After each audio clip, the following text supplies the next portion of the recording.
And really enjoyed the film, and of course it's called Fantasy Island. So tell us, Micheal Pena, what is your fantasy?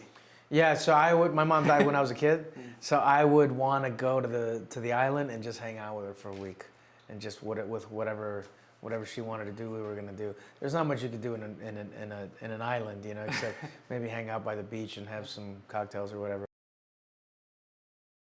Michael, you usually portray a different kind of character, but in this film, you're a little bit more of a bad guy. Let's say, without giving away too much details, Right. you're a bad guy in this film. I don't think he's a bad guy. Well, all right, let's say a villain. A little bit of a villain, Really? right? Okay. That's how a lot of people... It depends, because it depends on who you ask. But if you see some of the things, even like you know, things like Survivor or whatever, the host is never like, hey guys, this is gonna be... He's like, this is what's gonna happen, and I'm like, and he's got to stay pretty... He's got to stay pretty neutral. He's got to stay Switzerland, you know what I mean?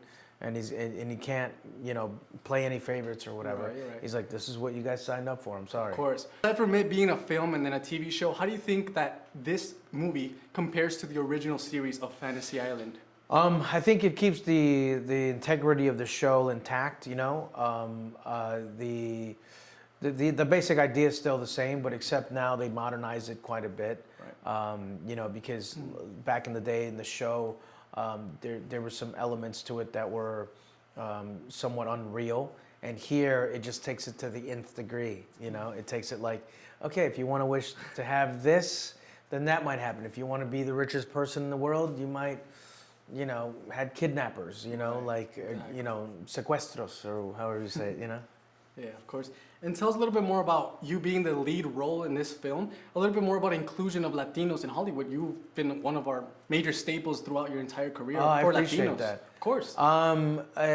You know, I kind of don't think of myself that way. I think of, I think of just, of course I'm Latino, but like whenever I see anybody who's Latino and doing good work, then that's the best I think we can do for any cause, you know, like to I'm all about inclusion, but I'm also not about handouts.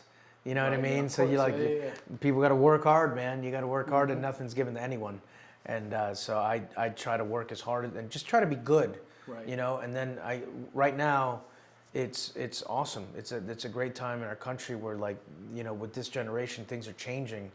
You know, and I'm just glad to be part of this movement. And really enjoyed the film, and of course it's called Fantasy Island. So tell us, Micheal Pena, what is your fantasy? Yeah, so my mom died when I was a kid, so I would want to go to the island and just hang out with her for a week, and just with whatever she wanted to do, we were gonna do. There's not much you could do in an island, you know, except maybe hang out by the beach and have some cocktails or whatever. Absolutely. And for Micheal Pena, what's next for this year, 2028? In December, it's supposed to be Tom and Jerry. It's me and Chloe Moretz, or Chloe Moretz and me, however you want to say it. Yeah, and that's a Warner Brothers movie, but it's going to be out in Christmas. There's some people that say that us Latinos, that all of that we're producing is centered around narco tráfico. Do you think that's wrong, or do you agree with that? Well, the people that are producing it are Latin as well. So, I mean, who would you blame? The Latin producers as well? Like Narcos Mexico had all Latino directors.